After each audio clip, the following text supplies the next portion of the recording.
Hey everybody out there in the YouTube universe, this is Mr. Movie, and this video I'm going to tell you why Boondock Saints is in my collection. Boondock Saints came out in 1999. In 1997, it was the hottest script in all of Hollywood.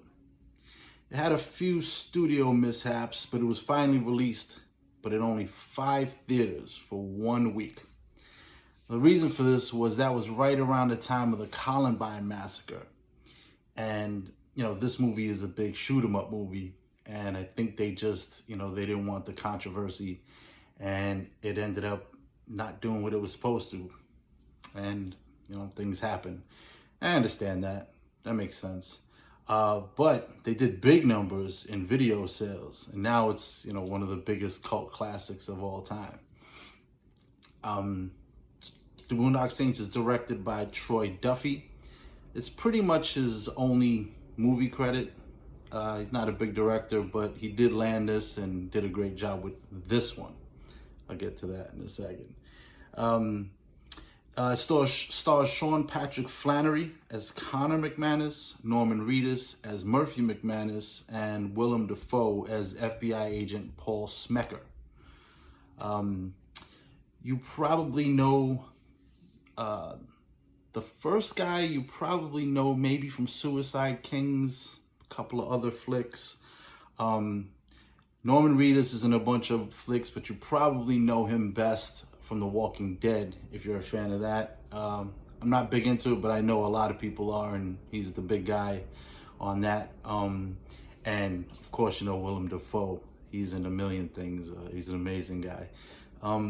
There's a lot of actors in this movie, but those are the main guys. There are sequels to this movie, but we're not going to get into that.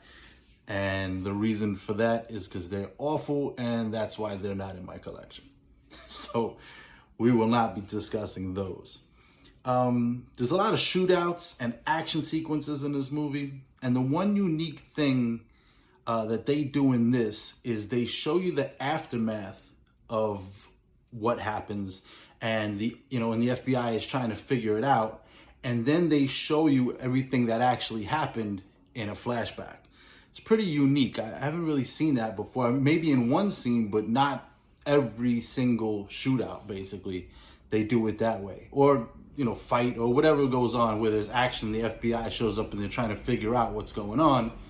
They do it that way, which is pretty cool. You see the whole bloody aftermath, and then the FBI, Paul Smecker's, the Willem Dafoe character, tries to figure it out. And as he's trying to figure it out, boom, the flashback happens, and they show you all the action. It's pretty cool. There's a lot of action, like I said, but there's a lot of comedy that's sprinkled through. It's a serious movie, but, there's some funny characters in it, and there's a lot of funny interactions, and there's some great lines in it. Plot-wise, the story, first of all, takes place in Boston. That's a big part of it. And this movie's great because I put away my anti-Boston bias, but as you can see by my attire, my hypocrisy only goes so far. But that being said, it's about the McManus brothers, who are the two main characters.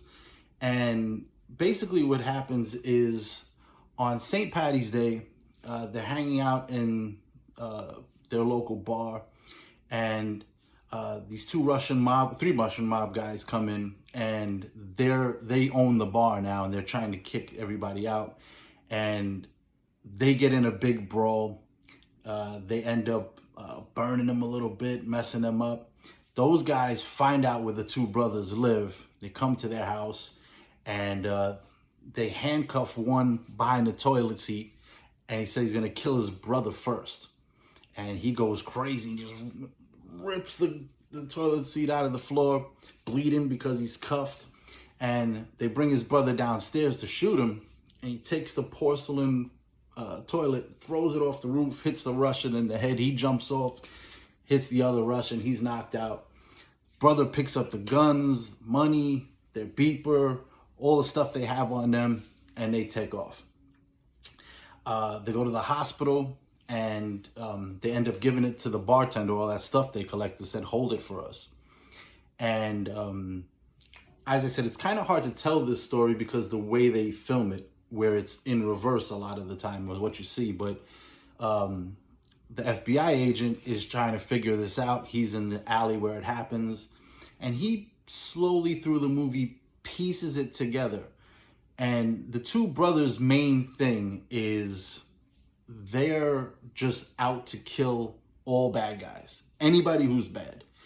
They end up, there's a great scene where they're sneaking through the ceiling, and the Russian mafia is meeting in this hotel, and by accident they fall through the roof, but they had a rope that they were carrying, and they get intertwined and they start spinning around the room and just lighting up everybody in the room.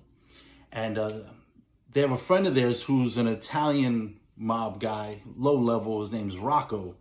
And they had sent Rocco in there on a suicide mission to kill these Russians because they're going at it. It's sort of like an international mob war. When they sent Rocco in, they sent him in with a 6-shooter. There was 9 guys in there, so it was pretty much a setup. And they mess with him. They bring him in, but then they show it's them. And they tell Rocco that this is what they've been doing.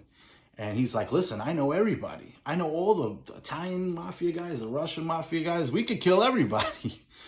So that's kind of what they do as the FBI agent is trying to figure out, what's going on here. And he has a tough time with it.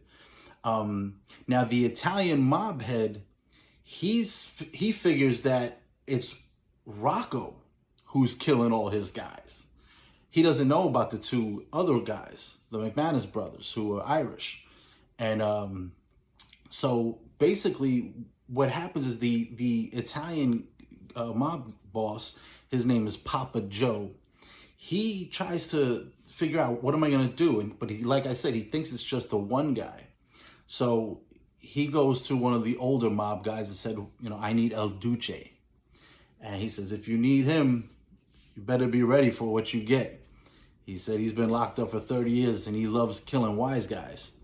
So they get this one guy who's been in jail for 30 years, older guy, and they set him out to kill Rocco, not knowing it's the 3 of them, the 2 Irish guys too.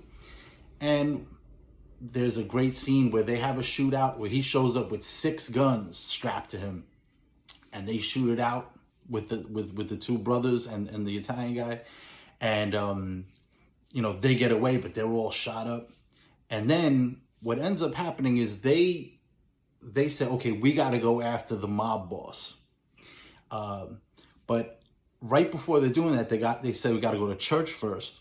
And there's a scene where the FBI agent is drunk, goes to the church, and is confessing to the priest that he believes the way that they're handling things is the right way. But he can't do it because he's constrained by the law. These guys are not. So he feels as though, I wish I could do what they're doing. And he ends up, the priest says to him that God's laws are above the laws of man. So he feels, okay, as long as you said it, I can do it. And they hook up on the phone, and he wants to help them. And they say they're going to hit the mob boss that night. When they go to hit the mob boss, they get captured because they're waiting for them. And they tie him up, and they're torturing him. They end up killing Rocco. So the 2 McManus brothers, they go nuts, but they're cuffed. They break out of the cuffs, and they kill one of the mob guys, and they're ready to escape. But as they're ready to escape, the old guy comes in. And they have this special prayer that they say before they execute somebody. And as they're saying it, going to kill one of the mob guys that they had there, they hear this older voice repeating the same prayer. They look at it, it's the guy they got in the shootout with. Turns out that El Duce is their father. And the 3 of them now are going to be a team to do this.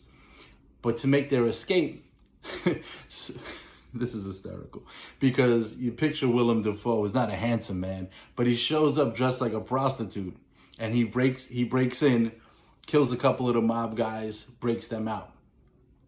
The culmination is Papa Joe is on trial, and he's going to get off.